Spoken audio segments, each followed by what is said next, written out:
নমস্কার বন্ধুরা, আমি প্রিয়াঙ্কা। আমার সিম্পল রান্নাঘরে আপনাদের সবাইকে স্বাগত। আজকে আমি একটা খুবই সহজ আর খুবই টেস্টি মিষ্টি তৈরি করে দেখাবো।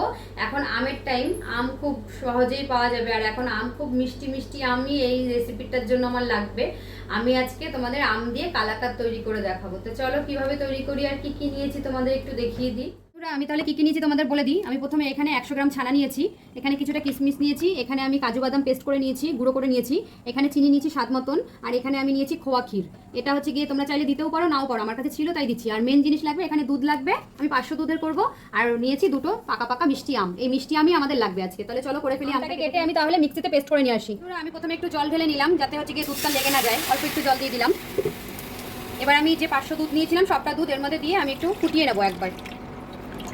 আমার এখানে দুধটা একবার ফুটে গেছে, অনেকটাই ঘন হয়ে গেছে। এবার আমি যে ছানাটা নিয়েছিলাম সেই ছানাটা দিয়ে দিলাম। ছানাটা দিয়ে আমি দুধটাকে একটু মিশিয়ে নেব, তাহলে দুধটা আর একটু ভালো ছানা ছানা হয়ে যায়। আমার ছানা ছানা মতনই লাগবে। গ্যাসের ফ্লেমটাকে একটু কম করে দিলাম। এবার আমি যে আমের পেস্টটা করেছিলাম, দুটো আম পেস্ট করে নিয়ে চলে এসেছি, পুরো স্মুথ একটা পেস্ট তৈরি করেছি, সবটা দিয়ে দিলাম এর মধ্যে। আমার এখানে আম দিয়ে দুধটাকে ভালো করে আমি মিশিয়ে নেব। আর এরকম ছানা ছানা যত হবে তত ভালো হবে এটা আরও খেতে। আমি এটাকে ভালো করে যতক্ষণ না শোকাবে ততক্ষণ আমি এটা টানবো। ধরো আমার এখানে অনেকটা টেনে গেছে। এবার আমি এখানে যে কাজু বাদামটা পেস্ট করে রেখেছিলাম গুঁড়ো করে, সেই গুঁড়োটা সবটা দিয়ে দেবো যাতে এটার মধ্যে বাইন্ডিংটা ভালো আসে।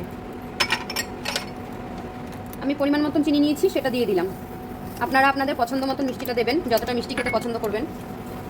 এবার আমি ভালো করে এটাকে শুকিয়ে নেব। বন্ধুরা আমার এখানে অনেকটা শুকিয়ে গেছে সন্দেশটা। এবার আমি যে খোয়া ক্ষীরটা নিয়েছিলাম সবটা ঢেলে দিলাম। আমার আমের কালাকাঁদ রেডি। এবার আমি থালাতে ঢেলে এটাকে সেট করতে, আমি সবটা ঢেলে নিলাম। এবার আমি যে কিশমিশটা কেটে রেখেছিলাম সেই কিশমিশটা আমি উপর থেকে ছড়িয়ে দেবো। এখানে আপনারা চাইলে পেস্তাও দিতে পারেন, বাদামও দিতে পারেন, আমি কিশমিশটা দিলাম। আমি কিছুটা কাজু বাদাম গুঁড়ো করে নিয়েছিলাম, সেই গুঁড়োটা আমি এবার এর মধ্যে একটু ছিটিয়ে দেবো দেখতে ভালো লাগার জন্য। তোমরা চাইলে দিতে পারো, না হলে নাও দিতে পারো। আমার হচ্ছে গিয়ে কালাকাঁদটা বসানো হয়ে গেছে। আমি ওপর থেকে কাজু বাদাম ছিটিয়ে এটাকে ডেকোরেশনের জন্য কাজু বাদামের একটু পেস্ট করে এটাকে ছিটিয়ে তারপরে হচ্ছে গিয়ে ঠান্ডা করতে দেবো।